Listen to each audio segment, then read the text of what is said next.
நான் இன்றைக்கு இந்த போராட்டத்திலே இலங்கை தமிழரசு கட்சியினுடைய தலைவர் என்ற வகையிலும் வடமாகாண சபையினுடைய அவைத்தலைவர் என்ற முறையிலும் இந்த போராட்டத்தில் கலந்து கொண்டிருக்கின்றேன்.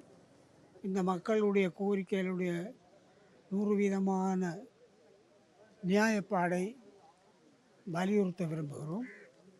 எங்களோட கட்சி சார்பிலே வலியுறுத்த விரும்புகிறோம். நானும் ஒரு வலிகாமத்தை புறப்படமாக கொண்டவன் என்ற வகையில் மயிலிட்டி ஒரு பெரிய செல்வாக்கான ஒரு மண்ணாக இருந்தது. யாழ்ப்பாண பொருளாதாரத்தில் மயிலிட்டியினுடைய பங்களிப்பு மிகப்பெரியது.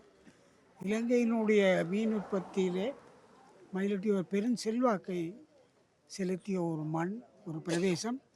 இன்றைக்கு இராணுவ ஆக்கிரமிப்பிலே, அதுவும் இராணுவம் முழுமையாக இந்த இடத்தில் இல்லாத போதும் அடைத்து வைத்து எங்களுடைய மக்களை ஆங்காங்கே அலைய விடுகின்ற ஒரு நிலையை நாங்கள் காண்கின்றோம்.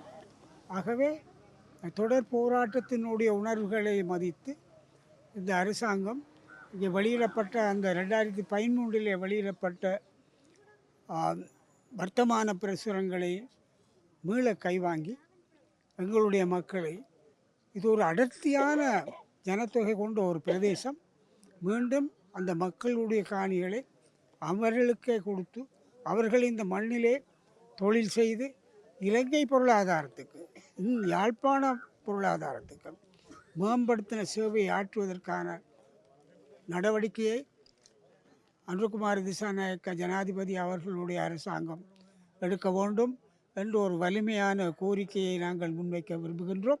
அதே நேரம் எதிர்வரும் திங்கட்கிழமை அவர்கள் எடுக்கின்ற இந்த உணர்வுபூர்வமான கோரிக்கையை வலியுறுத்துகின்ற போராட்டத்திலும் நாங்கள் நிச்சயமாக கலந்து கொள்வோம். அந்த ஆதரவை தெரிவிக்கின்றோம். அரசாங்கம் இவ்வாறான கோரிக்கையை நியாயமாக, சாதகமாக பரிசீலிக்க வேண்டும் என்றும் கூற விரும்புகின்றோம்.